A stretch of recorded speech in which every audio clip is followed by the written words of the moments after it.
Hey, Cudahy to all my friends and relatives in four directions. This is Robert Pilot of Native Roots Radio presents I'm Awake. I'm here to ask you for your support. Finding honest Native-centered news is not easy, but with your support, we're able to provide accurate information about Standing Rock, Line 3, treaty violations, and COVID-19 in our Native communities. Please visit Native Roots Radio Network on Patreon and donate if you can. That's Native Roots Radio Network on Patreon. Pinigigi, and thank you for your support. The city of Minneapolis is now on Native Roots Radio with Minneapolis AIR. AIR stands for American Indian Relations. Guest host Christine McDonald talks to people about important things affecting the city's Native communities. Minneapolis AIR dives into topics like public safety, public health, elections, and so much more. Tune in to Minneapolis AIR on Native Roots Radio from 5 to 6 p.m. on the second Wednesday of every month, right here on AM 950. This is Chase Iron Eyes announcing a new show on AM 950, the progressive voice of Minnesota, powered by Native Roots Radio. The show is called Native American Patriot Talk Radio. What will we do on the show? We are going to explore and dive into the source of American constitutional sovereignty, the intersection of Native American and legal issues. Find us the first and third Tuesday of every month at 6 p.m. on AM 950. All My Relations Arts in Minneapolis invites you to experience Unchi Said So, a powerful new exhibition by Danielle SeeWalker rooted in Native storytelling, collective identity, and community. Join us for the opening reception Friday, April 10th from 6 to 8 p.m. Through bold portraits and vibrant color, this work reflects generational knowledge, teachings passed down, and the significance of grandmothers in Native culture, reminding us that sovereignty begins at home. Plan your visit today at allmyrelationsarts.org. Support comes from the Walker Arts Center. Did you know that the Walker has a cinema that shows film almost every week? From artist talks, genre-defined performances, and world premieres to archival shorts and experimental soundscapes, the Walker Cinema explores all modes of global and local filmmaking. Get your first tickets for free. Visit walkerart.org/cinema to learn more. That's walkerart.org/cinema. See you at the movies. With your AM 950 weather, I'm Patrick Lilia. Tonight, clear with a low of 21, then Tuesday, sunshine with a high of 45. Get your exquisite, elegant box of French macarons from Nicolette's Macarons in Plymouth. Nicolette's is conveniently located off Highway 169 and 36th Avenue. Stop in at the store or order your box online at nicolettesmacarons.com. Portions of Native Roots Radio may be pre-recorded.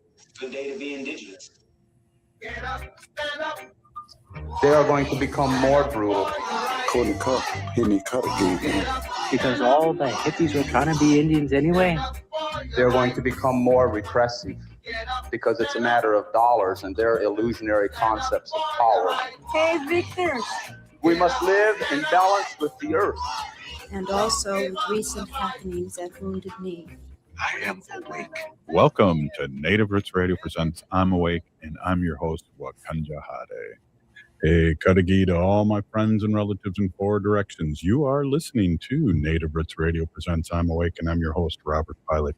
Hey, we discuss local and national Native news and events, and as you know, Native issues are human issues, and human issues are Native issues. Hey, tonight we're going to welcome Danielle SeeWalker, and she's Lakļóta from the Standing Rock Sioux Nation, and we're also going to talk about her powerful All My Relations art exhibit, lifting up the Native voices and creativity and community. And then we'll be joined, we're joined with Wendy Pilot with our Sacred Animal updates, bringing us important teachings, connections, and stories that honor our relatives in the natural world. So I just want to get Danielle on and say a big hello and big Pinigigi. Thank you so much for coming on, and thank you for coming on Native Roots Radio. Thanks for having me. Ampatuashte mitakuyapi, Danielle SeeWalker amachiapi, Húŋkpapļa Lakļóta na ocheti shakuini mahata, Denver, Colorado, Awati. Hey everyone, it's Danielle SeeWalker here. I am Húŋkpapļa Lakļóta from the Standing Rock Sioux tribe, but I currently live, work, and play in Denver, Colorado. And I'm so excited to be able to show some of my artwork here in Minneapolis at All My Relations Arts. Yeah, a big opening April 10th in All My Relations Arts at 1414 East Franklin Avenue in Minneapolis. And the exhibit will be open Tuesday through Friday, 10 a.m. to 5 p.m. And just stop in and get a cup of coffee at the powwow grounds and come in and see your art. Your art, very inspiring. I really loved it. It wasn't totally put together today when I came by, but I really loved it and Yeah. recognized some of the people that you painted. Talk a little bit about your art and where that comes from. Yeah, I have been working on kind of a women's portrait series. There's some men sprinkled in there as well, as you saw today. But it's called the Braided Women series, and it was based on a dream I had of a woman who was following me in my dream, and I could tell she was from a different time, maybe an ancestor. She was wearing this full elk tooth dress, and but when I turned around and would ask her, like, why are you following me, or try to talk to her, it was she wouldn't speak to me. Her face was a blur except for one distinct eye. And so if you come in and check out this show, you'll notice there's a theme among many of the portraits where it's a very matted sort of two-dimensional flat face, but there's one very distinct eye that is painted, the realism part of the painting. And the eye kind of sets the mood, sets the tone of what's happening in the painting, the story that's being told, etc. So this particular show at All My Relations is called Húŋkpapě Said So, and it's kind of inspired by all the great elder women and grandmas and aunties in my life who told me what different stories and said so, I suppose. And so it's kind of a really fun sort of nostalgic show that's kind of based around that. That's awesome. And it's starting April 10th, and then it runs. You have a good run, and I have it in front of me. It's going for a whole, at least a month. Yeah, it'll be open through June 9th. It closes June 9th. So a couple months. Yeah, definitely. And then we have the opening this Friday at 6 p.m. to 8 p.m. And it's always fun to go and check out the art. And also, Wendy, it's also really cool to meet the artists. And my wife here is an artist too, so that's awesome. And it's just great that we're talking about art today and other things other than what's happening politically. And so I really, Danielle and Wendy, I really appreciate this opportunity to do so. Yeah, Danielle, what kind of medium do you use? Acrylic, watercolor, oil? Yeah, that's a great question. It's mostly acrylic, and I mix in and do a little aerosol as well. And oil stick is kind of the main mediums of these paintings that you'll see. And then I'm also a muralist. I'm hoping to do a little bit of street art while I'm here in Minneapolis as well with some friends. Really nice. That's really fun and interesting. Do you use is your art on canvases or wood, or what kind of? Yeah, for this show, the majority of them are on canvases. I have a couple hand drums that are on buffalo rawhide. Nice. Yeah, beautiful. I saw one of those that you hand painted. That must have took forever to do. It was so they're little squares. Can you talk just a little bit about that? It's almost like a mini star blanket kind of design. Yeah, it was inspired by a star quill. Oh, you're frozen. I hope you come back. Uh-oh. Frozen. Okay. Yeah. Well, again, it's at 1414 East Franklin Avenue, and that's All My Relations art. And the opening is going to be April 10th at All My Relations Arts. This is a project of Native American Community Development Institute, so we're really happy about that. I'm excited to go and check it out. I love looking at other people's art, and when I look at other people's art, it inspires me to paint more, or to feel like inspired to paint and to do what I like to do too. So yeah, I'm looking forward to seeing her art. Yeah, and she's from Colorado, Denver. Yep. But she's Lakota from Standing Rock. And that's awesome. One of the things too, I think is really important. I asked her about this too, so she's going to have prints there too. Because let me tell you, the paintings. A lot of the paintings are as big as this wall, and I Yeah. really like Wow. when I see stuff like that Mhm. is that big, and it just amazed me when I sit there and of course the paintings will be for sale, and Mhm. they'll have cards and point and things like that. Mhm. Oh, she's back. Hey, you're Great. back. Welcome back. Yeah, I'm so sorry. I guess my internet shut off on my computer. I'm out of a hotel room right now, so I guess the Wi-Fi here maybe isn't the best, but I'm on my phone. Yeah, Yeah. definitely. We were I just hope saying that that's you're okay. coming up. No, we're good. And that's thank goodness that I have Wendy here to bounce off what about this because I'd be saying a lot. I'm so sorry. We're just no problem. We were just talking about that you're going to have cards and prints too, and all this art's going to be for sale. Yeah. A couple of the pieces I think are already spoken for, which is cool. But yeah, I'll have some prints available as well. And of course, on my website, if there's something you don't see in person, I have things available on my website as well, which is SeeWalker.com. My last name, SeeWalker.com. Well, it's amazing too. I was looking at your website, and you bead also. You do all kinds of different kinds of art. So again, say your website again because there's beautiful art on there, not just what we're going to be seeing in Minneapolis. Yeah, it's SeeWalker, S as in Sam, Walker.com. That's my last name, Danielle SeeWalker. And so yeah, my website has a lot of different kind of samplings of the different types of artwork I have done in the past, things I'm doing, working on, from beadwork to quill work to a lot of murals, etc. So yeah, I would encourage anyone to check it out. And also my Instagram, which has pretty much a lot of, a lot more of my artwork on there. It's kind of the main place where I post a lot of what's going on, is SeeWalker_art. Well, we're going to take a break here in a minute, and Danielle, can you stick with us? We want to talk a Yeah. little bit more about your art and a lot about this upcoming event, and so we get really excited, and I'm glad Wendy can come on with me because she's our family artist here. Well, I guess our daughters are artists too. I'm the one with the stick men or stick people. I don't know. If that's okay. Hey, this is Native Roots Radio. We're going to be right back after this short break. Stay with us. Oh.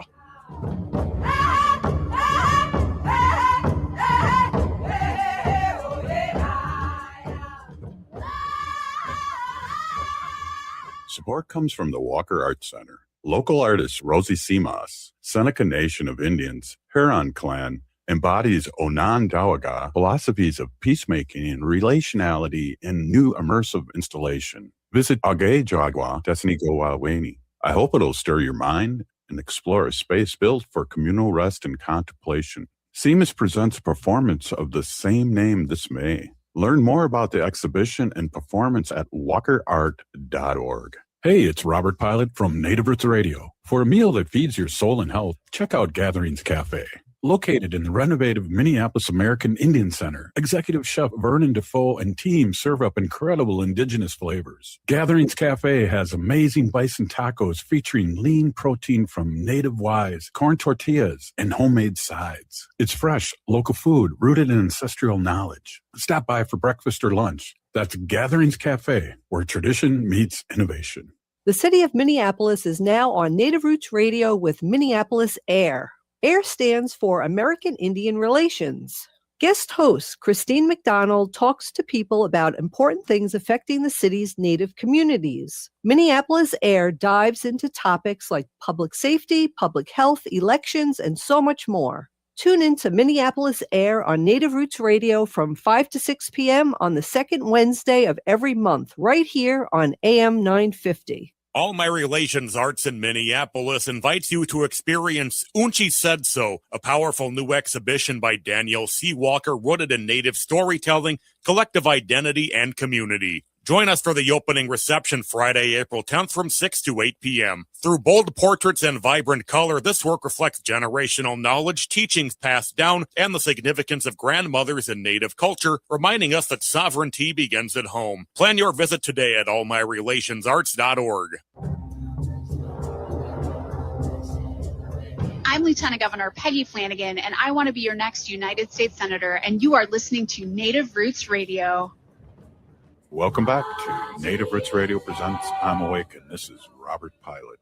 Hey, welcome back, everyone. This is Robert Pilot, and we are here with Danielle SeeWalker and Wendy Pilot, and we're talking art, and I think that's really a good segue to be able to do, especially what's going on nationally. And we know we break out in hives and we talk a lot of politics, but we do that here, and it's a great break to have Danielle here and talk about the upcoming event at All My Relations Art. So it's really excited. Thank you again, Danielle, for being on. It's always really cool. One of the questions I wanted to ask you, and this is kind of like a weird question, but how long have you been doing art? And I guess you've always been an artist, like you've always been a Dakota, Yeah. So how long have you been doing it? Yeah, that's a great question. A question I get asked a lot. I've been creating, since forever, since I can ever remember. I've always been a very creative kid. My dad was the very first artist I ever knew existed. And I still carry and keep many of his pieces up and surrounding me. I have always created, like I mentioned, but I haven't publicly started showing my artwork until 2020. And that's when I did a lot of very first. I wrote my first book. I created my very first mural, and I started putting my work into exhibitions and having shows. And that was all in 6 years ago. So you did answer Wendy's question about what kind of format you do use. What kind of paints do you use? Yeah, acrylic mostly. Yep. Yeah. So I know, like, for me, like, I'll paint a lot and have a lot of paintings, like in my art room. I have a lot of stuff hanging up.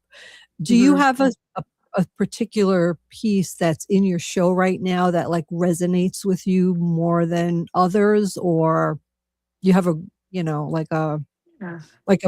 feeling like I can't sell that piece kind of feeling?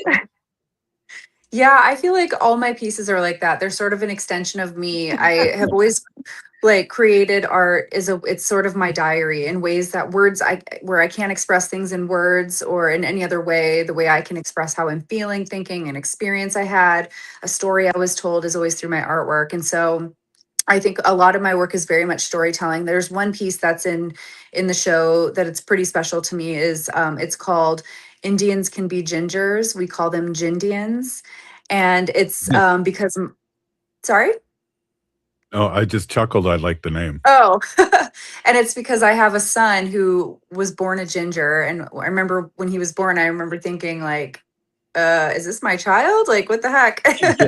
But no, and he's a spitting image of me. He just has this bright, fiery red hair. And it was always told by my grandma that his grandpa had red hair, so it kind of came out in the genes. But he, as a kid, as a young boy, would always question his identity and be like, I'm not Indian, because he'd look around at all his cousins, his brother, and he would be like, I don't look like any of them. And so I always had to teach him, about genetics and DNA and all that stuff. But I always would just call him my Jindian, my ginger Indian. Oh, that's so cute.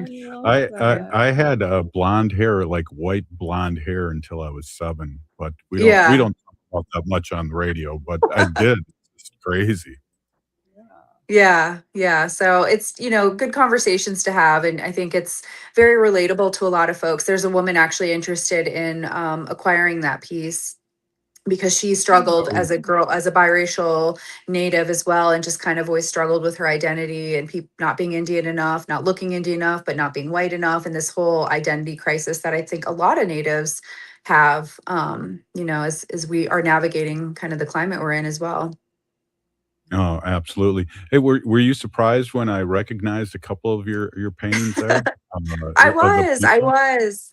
Yeah, I get really inspired by old photographs, especially of Lakota relatives and elders and ancestors of the past. I really do. I love going to like the Library of Congress in DC. I love going to the National Archives and just looking through old photos of our people and just really looking at their expressions or what they were thinking, what they were wearing. And I get inspired and sometimes try to recreate my sort of portrait of like what I'm looking at and kind of recreating it in my way. in my interpretation. And I did one of, you mentioned Fool's Crow, and there was an elder, and I did sort of 2 renditions of him in this particular show, which I was like pretty humbled that you recognized it. Yeah, it was awesome. And then I had to go because, I have a good memory, but it's short. I had to go talk to one of the Belcourts, Clyde's son, and get the name because I was like, oh, geez, I can't remember the name. But that's that Sometimers I'm getting now, Wendy. Mm. Do you have where do you usually work? Do you have like an art studio, or do you have a special place that you? Yeah, I have a studio in downtown Denver. I'm based in Denver. And so that's kind of where I'm at right now. I used to work out of my home, and then I kind of outgrew my space at home, and also just realized I'd like to have a separate like work-life balance in terms of being able to like stop and go back home, and instead of having it sort of all blur together. But there's pros and cons of it all. I do miss being able to just wake up at 2 a.m. if I have this great idea and, go and start painting from home. But at the same time, it's healthy to kind of have those breaks. Oh, yeah, It definitely. is. And I know, like, for me, this is a hard one for me. How do you know a piece is finished? Like, how do you know it's done? Yeah, that's a great question. I think it's just like a feeling, or I step back and look, and then I'm like, yep, this is it. Because sometimes I feel like if I keep noodling at it more and more, it ain't going to work out. So I think I've learned to just put a cap on it. And when I have that kind of gut feeling for myself, and that's it. Yeah. Wow, that was a great question. I have like a million questions. Oh, do you good. like, you sketch things out first, or do you just go ahead with the paints? When it comes to my studio practice and like the artwork, like for instance, the stuff that you'll see at All My Relations, that is much more of free form, free flow. I don't prepare anything. I just kind of go for it in the moment. When I'm doing murals or street art, it's much more calculated. There's a lot more math involved in planning and sketching and all of that. So it just really depends on kind of what projects I'm working on. But my studio work is much more free form, and which I like it that way because it's kind of my medicine, and I can just, there's no rules. I can just go at it in any way that I want, no planning or anything. Yeah, definitely. Wow, great questions, Wen. Well, because I paint. So Yes. this is all the things this is Takes all one the to know things one, I guess. I was like, do you feel this way? Yeah. So Hard to sell. I know, like when sometimes when I'm painting, I'll have some music on, and I just get like lost in the piece, and I really like lose like literally like track of time. Like there was one night Robert came in, he knocked on my little art room, and he's like, "What are you doing?" And I'm like, "I'm painting," and he was like, "It's 4:00 in the morning," and I'm like, "What?" But I kind of just like lose it all. Does that happen to you as well? Oh yeah, definitely. For me, it's I listen to audiobooks or podcasts versus music. Although sometimes I'm in the mood for music too, but absolutely, I can totally get lost, lose track of time. I know. I have another. No, that's good. Are there like a color palette that you prefer, or colors that you use over and over, or are you just like an open book as far as that goes? Yeah, I love color. I'm a huge colorist. So in terms of when you ask the question about planning, sometimes it's not about the image or the composition or the subject that I'm painting. I'll just be out living my life and see colors in the world, and I get really inspired by pairings of colors. And then that will lead the next piece I'll do is the color palette. So, for instance, there's some colors where they're meh, standalone. They're not that exciting, but then when it gets paired next to another color or two, something magic happens in terms of like these palettes that are paired. So I love experimenting with colors. A lot of times colors that don't typically go together. I love bright colors. I love neon. You'll notice at this show, I have not only neon colored paintings, but also actual neon fabricated lights and pieces that I had done for the show as well. So I love lots of color. Color is really inspirational for me. Well, first of all, I got to thank you, Danielle SeeWalker, coming on, and it's going to be a powerful exhibit at All My Relations Art starting April 10th. And I want to thank Wendy, too, for the great questions. I got to write those down in case you're not on the show. Those were good questions. Thank you both. Appreciate you. Yeah. So again, it's at 1414 East Franklin Avenue, Minneapolis. And it's going to be April 10th, and be there or be square. We'll be there. Other times or Well, it'll is be it 6 open? to 8 on the opening. Thank you for that Okay. again. 6 And p.m. to 8 meet the p.m. artist, buy some prints, buy those paintings. I saw you had some neon art too that I was kind of looking over. That's going to be really exciting. I Yeah. want to just say a big thank you, a big peeny gigi for being on our show. Wopila. Right Appreciate on. it. We'll see you. Well, that was really cool. When I love asking artists about those questions because, you know, like some people sketch first and some people, it's just like everybody has like their own kind of, you know, what do you call it? Like their style, you know, their own style. So it always, it's always good to like learn new things and get new ideas from different artists and say, oh, maybe I'll try that. Or I've never tried those colors before. Let me try those colors. Like I'm painting a picture right now of our house. Yeah. It's a springtime picture with our pollinator garden in the front. And I'm not happy with the colors that I picked for the flowers. So I think I'm going to just, like I have new colors in my mind that I just want to go over and do it. So, yeah. Wow. Yeah. Hey, well, I got to say, great interview. And it'll be great to go out there for the exhibit, Wendy. And then, hey, up next, we're going to be talking to Wendy coming in and talking about our sacred animal updates. And we really have an ask. So we're really excited to talk about this. And I know you're really excited to talk about this one. I am. Hey, this is Native Roots Radio, and we're going to be right back after this short break. Please stay with us.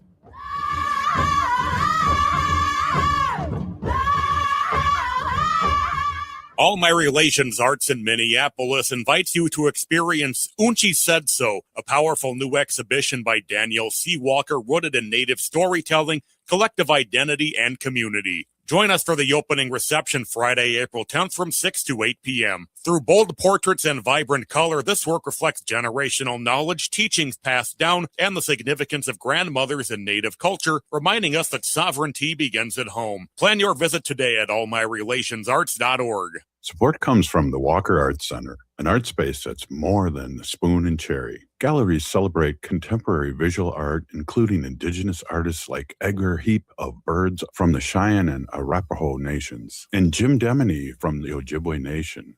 Additionally, film screens, cinema, and performances are shown on stage. And the Walker is free every Thursday night and free every day for citizens and members of tribal nations. Learn more at walkerart.org.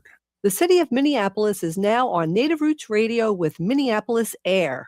AIR stands for American Indian Relations. Guest host Christine McDonald talks to people about important things affecting the city's Native communities. Minneapolis AIR dives into topics like public safety, public health, elections, and so much more. Tune in to Minneapolis AIR on Native Roots Radio from 5 to 6 p.m. on the second Wednesday of every month, right here on AM 950. Support comes from the Walker Arts Center. Did you know that the Walker has a cinema that shows film almost every week? From artist talks, genre-defined performances, and world premieres to archival shorts and experimental soundscapes, the Walker Cinema explores all modes of global and local filmmaking. Get your first tickets for free. Visit walkerart.org/cinema to learn more. That's walkerart.org/cinema. See you at the movies.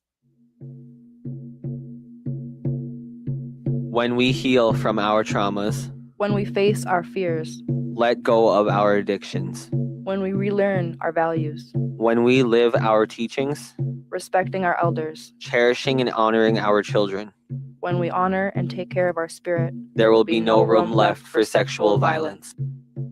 Sponsored by the Minnesota Indian Women's Sexual Assault Coalition. This is Chase Iron Eyes announcing a new show on AM 950, the progressive voice of Minnesota, powered by Native Roots Radio. The show is called Native American Patriot Talk Radio. What will we do on the show? We are going to explore and dive into the source of American constitutional sovereignty, the intersection of Native American and legal issues. Find us the first and third Tuesday of every month at 6 p.m. on AM 950. Support comes from the Walker Arts Center. Local artist Rosie Simas, Seneca Nation of Indians, Huron Clan, embodies Onondaga philosophies of peacemaking and relationality in new immersive installation. Visit Agay Jagwa Desnigowaweni. I hope it'll stir your mind and explore a space built for communal rest and contemplation. Simas presents a performance of the same name this May. Learn more about the exhibition and performance at walkerart.org. With your AM 950 weather, I'm Patrick Lilia. Tonight, clear with a low of 21, then Tuesday, sunshine with a high of 45. Get your exquisite, elegant box of French macarons from Nicolette's Macarons in Plymouth. Nicolette's is conveniently located off Highway 169 and 36th Avenue. Stop in at the store or order your box online at nicolettesmacarons.com. AM 950 KTN up, St. Louis Park, Minneapolis, St. Paul. You're listening to Native Roots Radio. I'm Bobby Wilson. Húŋkpapja. Welcome to Native Roots Radio presents I'm Awake, and I'm your host, Lakļóta. Hey, Kadagi to all my friends and relatives in four directions. You are listening to Native Roots Radio. Hey, I want to introduce my awesome and beautiful wife. Wendy's been an animal advocate for many years, and she's a co-founder of Native Roots Radio. Welcome, Wendy. We got a lot to talk about today. Yeah, we do. Hey, everybody. My name is Hanaji. That means cares for them. And I was given that name by my Dega Curtis. Curtis goes by Mashke Hanajinga, which means walks on white clouds. I'm a policy volunteer for Humane World for Animals, formerly known as the Humane Society of the United States, and I work on animal issues at the local and state level with them. However, I do other animal advocacy work not involved with them, and that's what I want to talk to you guys about today.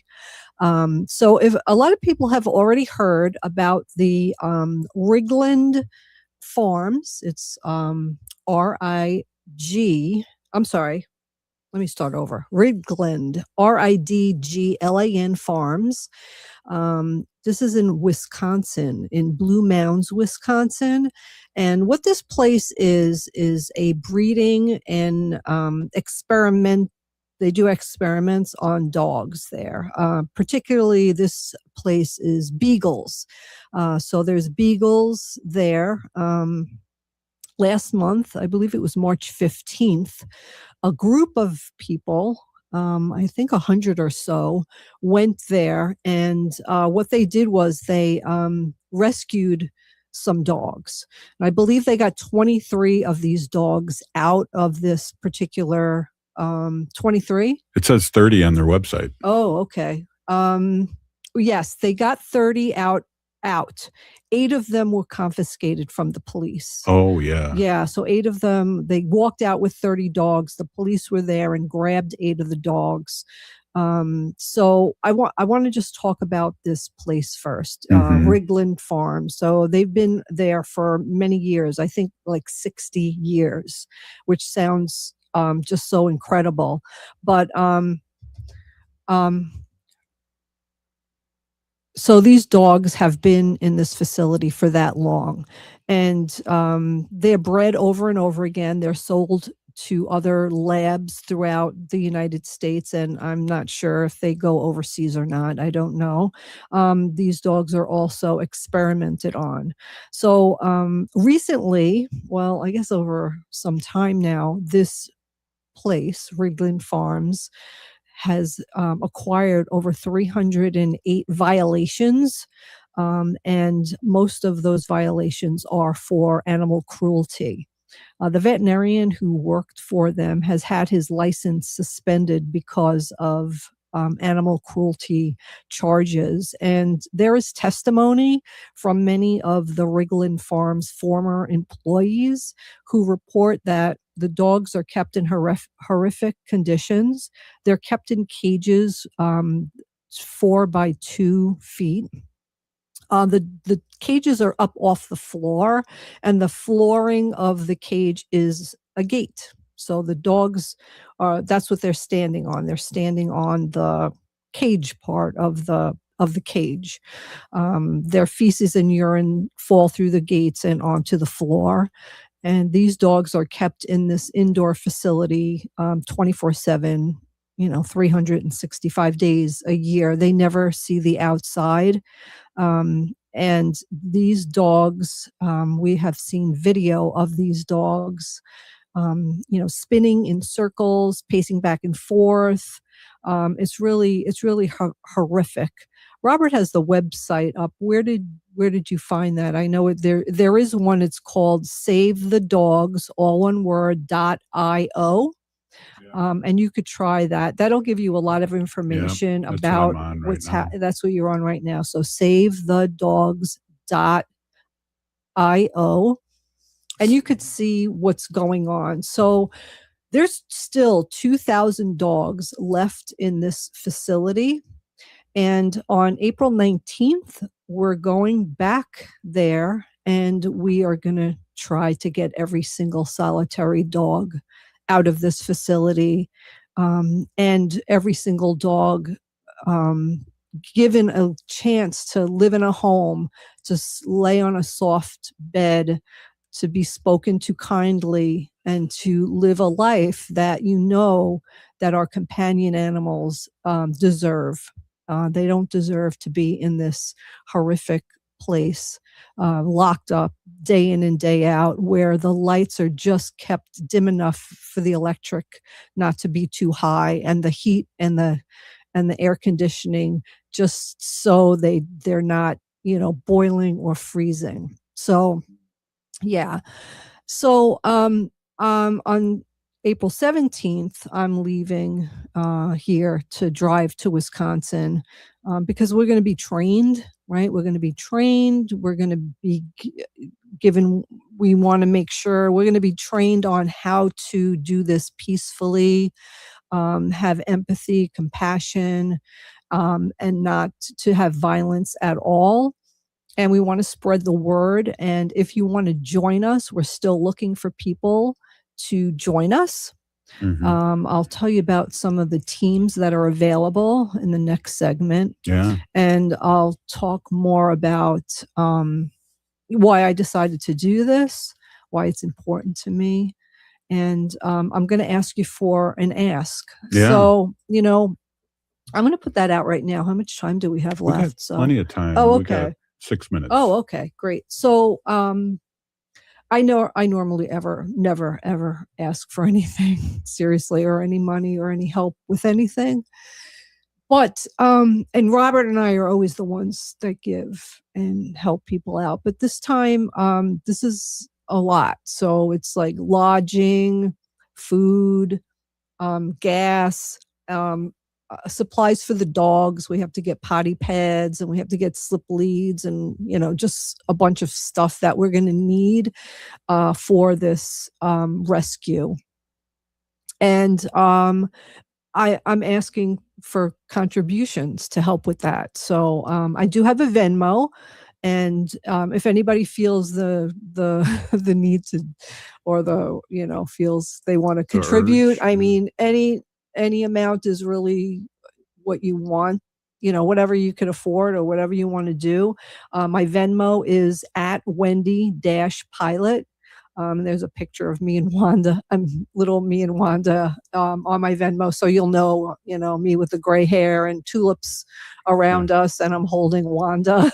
Yeah. So yeah, again, that's my Venmo at Wendy-Pilot. Any amount is not too small, and I really appreciate it.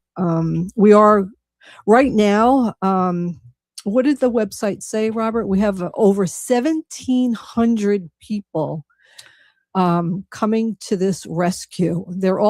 Everybody has different roles. This is really quite organized and very well thought out. I'll tell you a little bit more about how we're doing everything.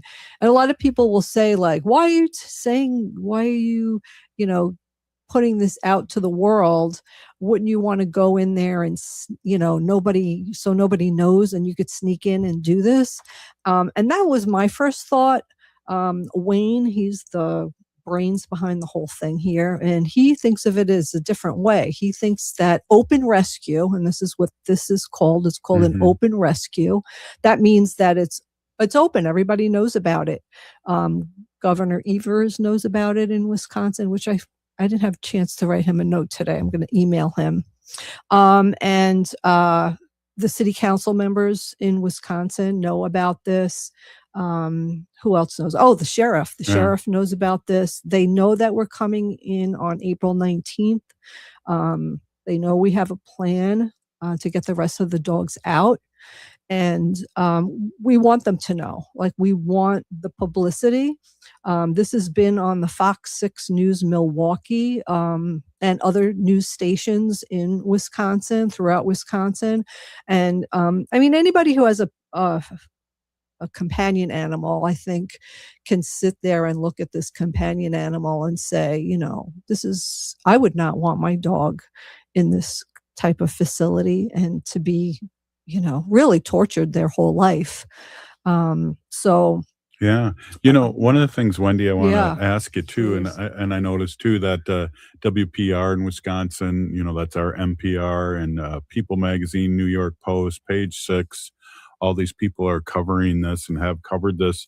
You know, it's 2026 and we don't need to treat our sacred relatives like this. There's other ways to test these things, and it's just ridiculous that this is still happening. And looking at the website too, there's been so many over the years violations. Yes, they have 308 violations, and most of them are due to animal cruelty violations. So that goes. Oh, and this is the main thing. I'm very emotional about this, so I'm kind of all over the place, and I didn't write any notes down, so I'm sorry. This place is due to shut down on July 1st because of all these horrific violations that they have. We want them to surrender the dogs to humane shelters where the dogs can go and live happy lives. That's what we want Rigland Farms to do. We don't want them to sell these dogs. Their heads are worth about $1,000 each. So they could sell these dogs to other labs throughout the United States. Again, I don't know if these dogs would ever go overseas, but these dogs are worth $1,000 each. You could see their sweet little faces if you go on savethedogs.io. And if you want, you could sign up. You could sign up and help us. You could do as little or as much as you want. We want to be there on Friday the 17th for training, and Saturday for training, and then Sunday is the day, April 19th, that we go in. Yeah, like you said, there's and get the dogs. 311 violations, 1,000 plus complaints. It's, you know, that's get these relatives out in a good way so they can live. And, you know, Wendy, we've had rescue dogs. I'm going to talk about that on the next segment, but go ahead. What do you do? No, I'm just going to say we have rescue dogs, and, you know, they still have a soul. They're still, you know, viable humans. You know, they're viable beings. I know. And if anybody wants to Facebook me friend me on Facebook and look at my post about this, it's Wendy Burtis Pilot. It's BURTIS, Wendy Burtis Pilot. You can just put me a note that you interested in seeing about the Rigland dogs, and I'll friend you, and you could go on my post and go that way too. But we'll be back and we're going to talk more about this. Yeah, and we'll get your Venmo on Native Roots Radio all over. So thanks. All right. Hey, this is Native Roots Radio, and we'll be back with Wendy Pilot in our Sacred Ask.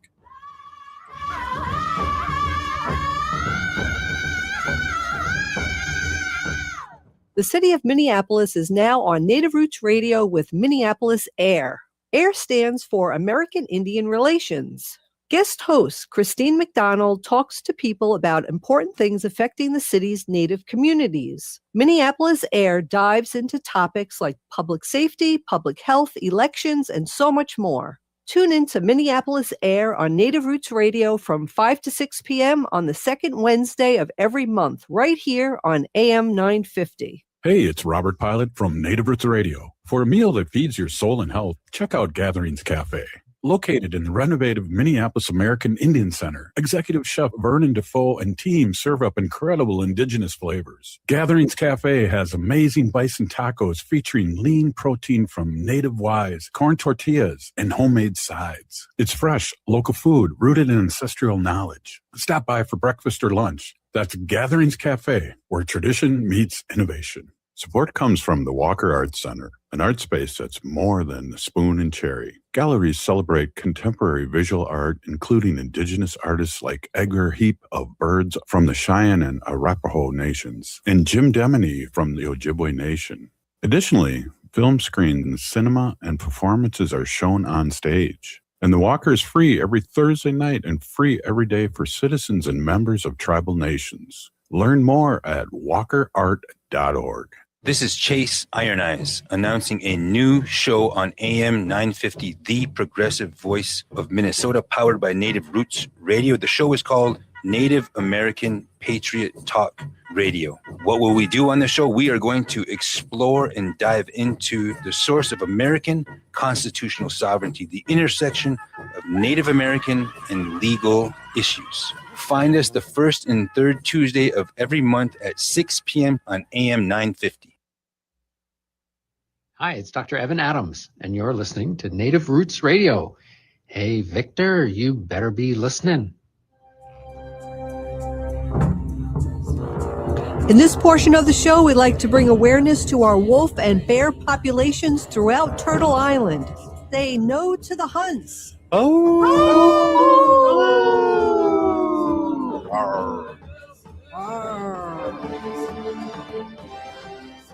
Hey, welcome back to Native Roots Radio, and I'm your host, Robert Pilot. We're here with our co-host, Wendy Pilot, and we're talking about, an action that Wendy's going to be doing, and I know people out there that can, please donate to your Venmo. And what's your Venmo again? Because this is going to be a 4-day training and hotels and food and gas. And supplies for the dogs, too. Yes. We need slip leads and potty pads and all kinds of things. So, yes, at Wendy-Pilot. And there's a picture with me kind of squatting down in the tulips with my little dog, Wanda. So, yes, this is on Rigland Farms. It's RIDGLAN Farms. It's a beagle breeding facility where they do experiments on the dogs there and breed the dogs over and over again. And they have 311, you said, on the website. I thought it was 308, but anyway, it's more than 5 violations.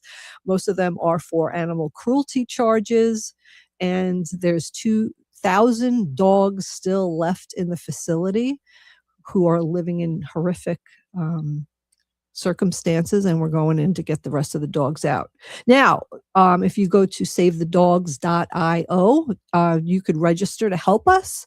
You could come there and help us. And there's different teams. So there's the green team, the yellow team, and the red team. So the green team are people who we really need to just stand around on the outside and the perimeter of the building and have signs and sing songs and just, bring awareness of what's going on. And that's what you do. And that's what we need. The yellow team are a group of people who are going to help the red team get the dogs to where they need to go, kind of like a security person, right? So somebody will have the dogs in their arms, they'll run, try to get them in the van and get out of there as soon as possible. And the yellow team help the red team get the dogs there safely. The red team are the people who are actually going into the building, holding the dogs, carrying the dogs out. And those people have a higher chance of possible arrest as far as like burglary and theft. The yellow team also could possibly have lesser charges if they do get arrested. But I don't know, I was on this Zoom call with my group. I am on the red team. I'm going in, I'm getting the dogs I'll climb through the window. I don't care what I have to do. I'm going to get the dogs. I'm going to cry.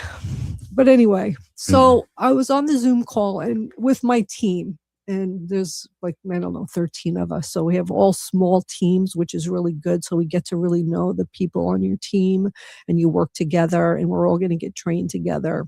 And we were all going around kind of talking about, what inspires you to do this, or why would you take the chance of getting arrested, or why would you want to do this? And I just thought about our little dog, Gracie, right? Yeah. So Gracie was a little white Maltese, and we adopted her, and she was a puppy mill breeder dog her whole life. So she was kept in an indoor facility for 7 years, and she was bred over and over again. And finally, at the end, where she couldn't have any more puppies, they auctioned her off for I think $35 or whatever. But anyway, we ended up with Gracie, and she was like a shell of a dog when we got her.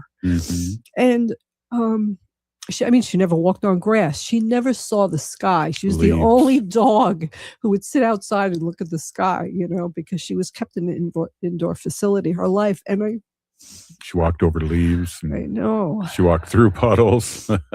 So when I think about doing this, I just think I just wish somebody would have went in and rescued her, Yeah. and that she didn't have to spend 7 years there. Yeah. And I just wish that she could have gotten out sooner. So for me personally, going in and getting a dog out, even just one dog. I hopefully be able to get one dog, put it where it needs to be, in the van or whatever, and go back and get another dog and maybe get a couple. But even if I just get one dog and I go to jail, I don't know. I just feel like it's worth their life. It's worth their, just their soul, and there's 1,700 people now. I don't know, 1,700 people who are going to do this. I don't know yet. Maybe I'll find out this week on our next Zoom,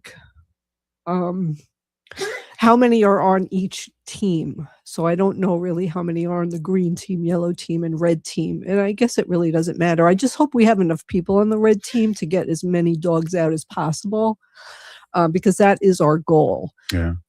Really, our goal is to bring so much awareness about this, and for people to call Governor Evers and email him and call the sheriff, the Dane County Sheriff's Department, and tell them how sickened you are about this, that they are able to talk to the people at Rigland Farms and convince them to surrender these dogs to humane shelters who will take care of these dogs, and not wait till July 1st, and not to sell their bodies and their souls to other labs where they will continue to have their bodies just tortured for the rest of their lives. So anyway, that's what it is. I'm sorry for getting upset, but it's I know you've been working out and picking up the bird seed and running it around the block. So yesterday, Robert, so they say that the dogs are anywhere between 20 and 35 pounds. So Robert went to the store yesterday to get supplies. So supplies like bird seed, peanuts, all the stuff that we use to feed our little critters outside. So the seeds were 20 pounds and a bag of the peanuts were 5 pounds. So I had a bag of seeds and a bag of peanuts, and I was walking around the backyard with it, and that was 25 pounds. And I was just like, okay, this is how a 25-pound beagle will feel. Let me jog around with it. And yeah, I've been working out. I've been lifting my weights, and I've been doing all your little rope things because I have a weightless battle ropes. Ropeless battle ropes, and they're really quite a workout. So I'm trying to do that. I just want to be strong enough to be able to carry the dogs out, doing balance exercises. So I'm, less likely to fall. And so what I want to say also is, again, my Venmo is at Wendy-Pilot. I'll use whatever money I need for the supplies and stuff. And if there's anything left over, there's 1,700 other people, and I'm sure there's people who need help also with lodging and food and, gas and, whatever. This is like a really big effort. And a lot of people I know who are doing this are also asking, right? So we're just asking, let's get this done, and let's get these dogs out and into homes. There's also on this website, there's forms that you could fill out if you're interested in adopting or fostering these dogs also. Just know that these dogs are coming from a place where they're not going to be your normal dog, right? They're going to need a little bit of patience. And that's what we did with Gracie when we got her. She was a shell of a dog, and it didn't really take her very long to come out and just be the sweetest little dog you'd ever want to know. She was just so cuddly and loving, and that's the life she should have led her whole life. Yeah, Venmo whenever you can to Wendy Pilot, Venmo her some money to help her in this journey and help these dogs, get these dogs out. And we'll talk again this week, Wendy, but I appreciate you bringing this up and all the work you do. Hey, this is Native Roots Radio. We'll see you tomorrow. The city of Minneapolis is now on Native